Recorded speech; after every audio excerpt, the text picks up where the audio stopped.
Welcome back to the Fixed Ops Roundtable. Brian Kramer is the Executive Vice President at Cars.com and the General Manager at Accu-Trade. We know him best from all of the great work he has done as a retailer at Germain Toyota of Naples. Brian, welcome back to the conference. Thanks for having me. It's a pleasure. Brian, you got a lot on the go. You made the move just last year to Cars.com, and I know you've been working on some things behind the scenes that are now coming out. Talk to us a little bit about Accu-Trade and tell us what's happening there. So kind of the back history of Accu-Trade is it's an evolution of a few other companies. And Bob Hollinshead, the founder, created trade-in marketplace, instant cash offer, with KBB and that whole model. And this is the latest iteration of that.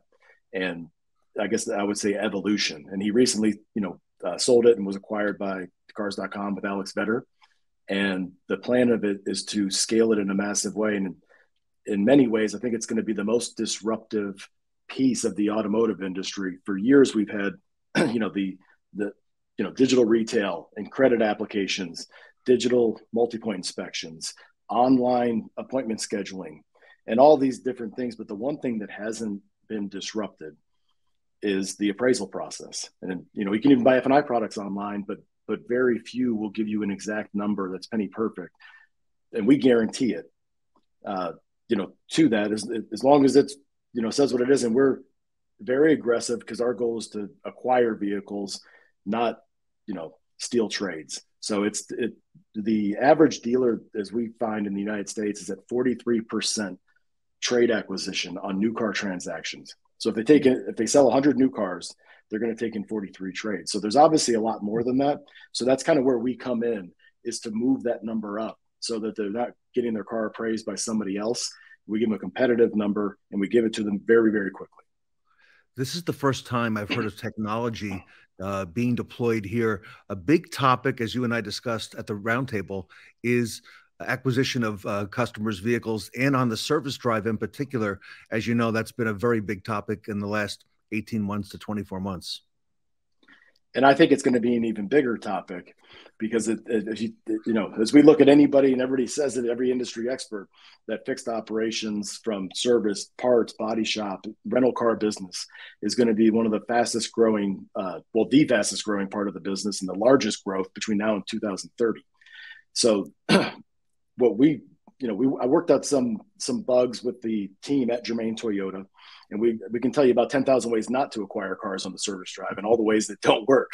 So what we're doing at Accu-Trade is we're implementing a playbook, and we've got a few, very large, very successful already well-run dealerships that are acquiring 100, 150, 175 units a month off the service drive currently today. And some of them have done that in less than 90 days, from not having a team to having a team. Wow. So it's in use right now. Tell us how it works. So there's a lot of algorithms out there that'll calculate what a vehicle's worth versus the payoff. And, what I've found is that you just have to really simplify it. And going through all those exercises, it's almost information overload. And it takes the human element out of it. So what we found to be the most successful piece, and this is where not everybody's ready for this yet, but everybody's going to have to, need to get ready for this, is we found that by enabling our salespeople, trusting them, spending time training, developing them, we were able to recruit non-automotive people into this business, give them a better schedule because their schedule mirrors the service department schedule. Mm-hmm. And they would either work 8 to 4, 9 to 5. They get Sundays off and 2 days off a week. And as long as they maintain their performance standards, they had that, and that's very unusual. And not only that, it's one of the best ways to earn income and take care of customers. But it's as simple as this: instead of trying to figure out if you can keep your payment the same, because half the consumers that trade in their vehicle and service drive either driving a car that they didn't want, they had to settle for, or their lifestyles changed and they need to go from a sedan to an SUV or a minivan. And if you just focus on payment and you focus on that sort of thing, you're not focusing on what they need. You're not lifestyle changes, and you may not be appealing to everyone. So we found is we just walk up to clients and ask them if they would consider selling us their vehicle. And if they said no, then no problem. If you ever change your mind, we always want vehicles like yours. And if they do, here, let me just tell you that there's no obligation and we'll buy your vehicle from you, even if you don't buy one from us. And keeping it simple, genuine, sincere like that is what we find is the most successful way to do it. That human element, finding out, because I mean, that is extremely relevant. People's needs change all the time. And what was needed a year or two or three ago, may not be today. So that's actually a brilliant, I don't know of anybody else doing anything like that.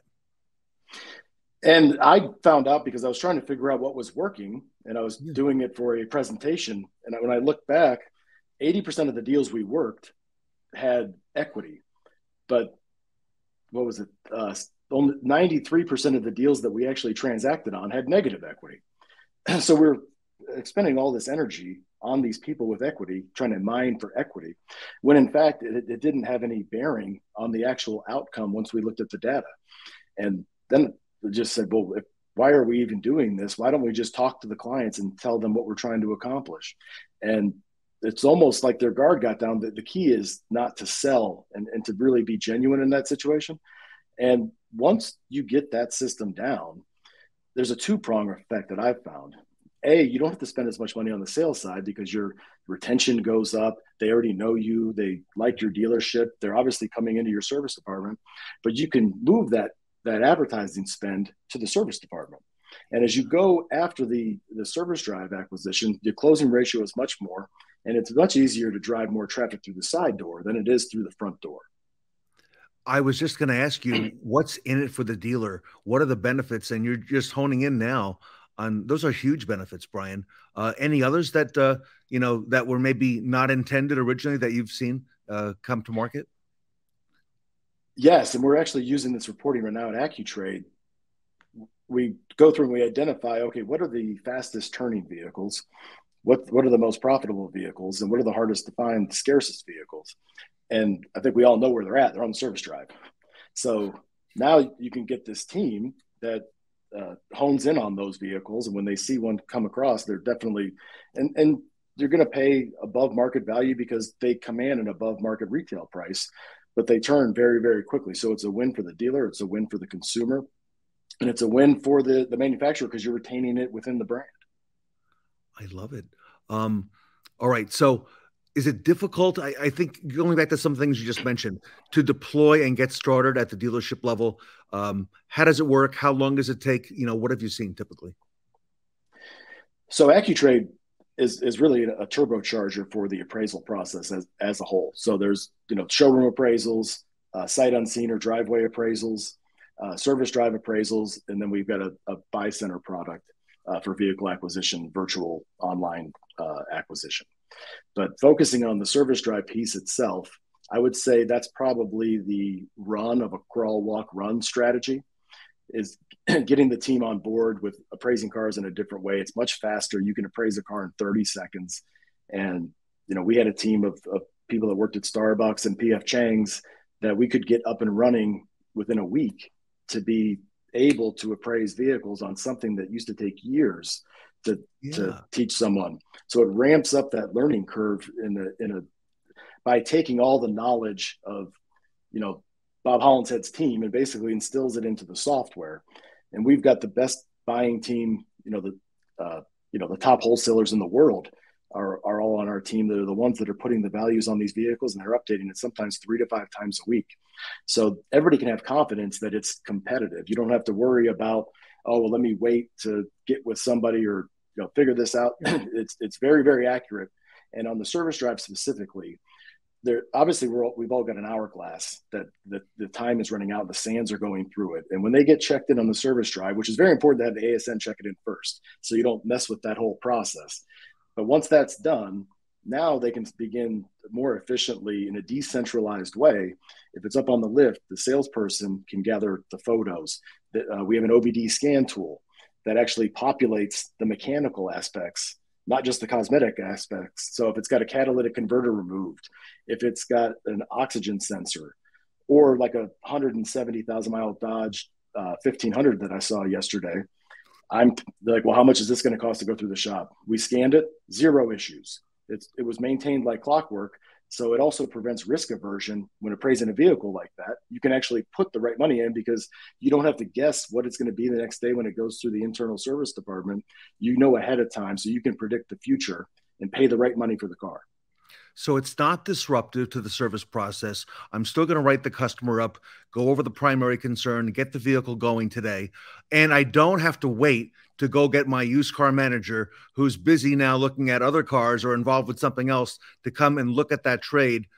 This is all handled through the technology. Bingo. Wow.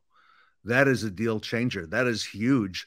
All right. So looking forward, okay, and you and I have had this discussion. By the way, our friend Ed Roberts, as you know, big shop. He's also got a mobile operation with, up to maybe a dozen vehicles that are on the road. Do you envision this as something that a company like that will be able to take out as they go and do mobile service away from the dealership? Absolutely. And we also have some stores that are very successful with service advisors or even valets doing the first 80%. And then someone else comes in just for the last mile, just as a final inspection.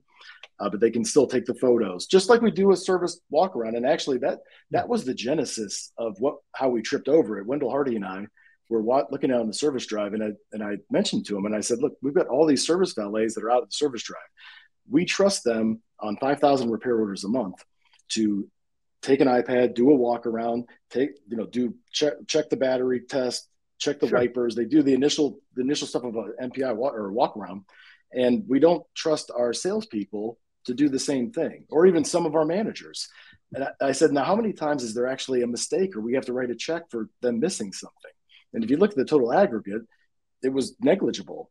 And I said, "Why wouldn't we?" And then you have this log jam typically of a used car manager with 5 salespeople waiting to get a number, or they said, "I can't make it over to the shop," and "Oh, hey, where's the car at?" "Oh, the customer left because it was an oil change and they had to get out of here." And then you can never get them back in. So that moment is gone. So this basically empowers everybody who's sitting there waiting to do the first 80%. And then the used car manager just has to inspect instead of actually doing all of that. And now they can actually lead, develop, recruit, retain their associates, all the things that they should be doing.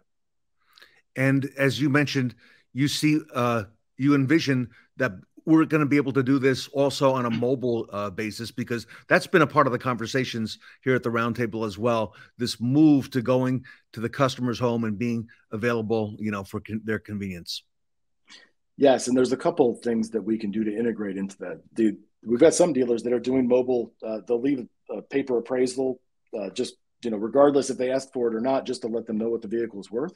But we're also putting it on QR codes on the repair order when it's closed, so that they can scan it whenever they would like after the fact. And we're including it in many of our top performing stores on the service appointment reminder. So instead of having a lot of conflicting messaging going out from a sales manager and a service manager, aligning those 2 lines of messaging so that it's one and incorporating. And by the way, if you'd like to know what your vehicle is worth prior to arrival, click here. And that way they know who has a higher level of interest, but you're also not getting a bunch of spam opt-outs in the email folder. Brilliant. We're talking today to Brian Kramer. He's the Executive Vice President at Cars.com and General Manager at Accu-Trade about an exciting new technology that is available right now for retailers. Brian, as you look out over the horizon over the next several, let's say 5 years, even 10 years, what do you see? What's ahead for us in this space, as we develop it further and as more dealers get on board with Accu-Trade? So we're working on a way to decentralize Accu-Trade, integrated into an entire integrated platform so that we can match what clients are searching for in that market through the Cars.com platform with the cars that are coming through the service drive, and deliver that to dealerships in a very clear, concise way. Minimize their error by giving them this OBD tool prior to arrival. It's not it's not as sophisticated as the ones that we have actually in the shop, but it's going to catch 95% of the things that happen most often. So now we can actually align, did we appraise the car accurately mechanically? And when it came out of the shop, what was the variance? So we can actually start tightening that up. But I say the most impactful piece of it is going to be similar to Zillow, in the fact that we're going to enable everybody, not just dealership associates or salespeople or service advisors or technicians that are in a mobile van, but the consumers. It's so simple and so intuitive. It's kind of like an iPhone. You don't get an owner's manual with an iPhone because it just works. It's very similar to that, to where you can send it to a consumer via text, chat, email, and they can appraise their own vehicle.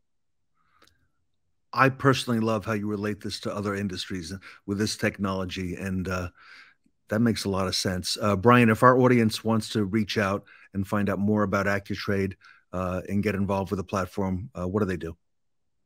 They can do a few things. On our social sites for Accu-Trade, you can go to www.accu-trade.com, Yep.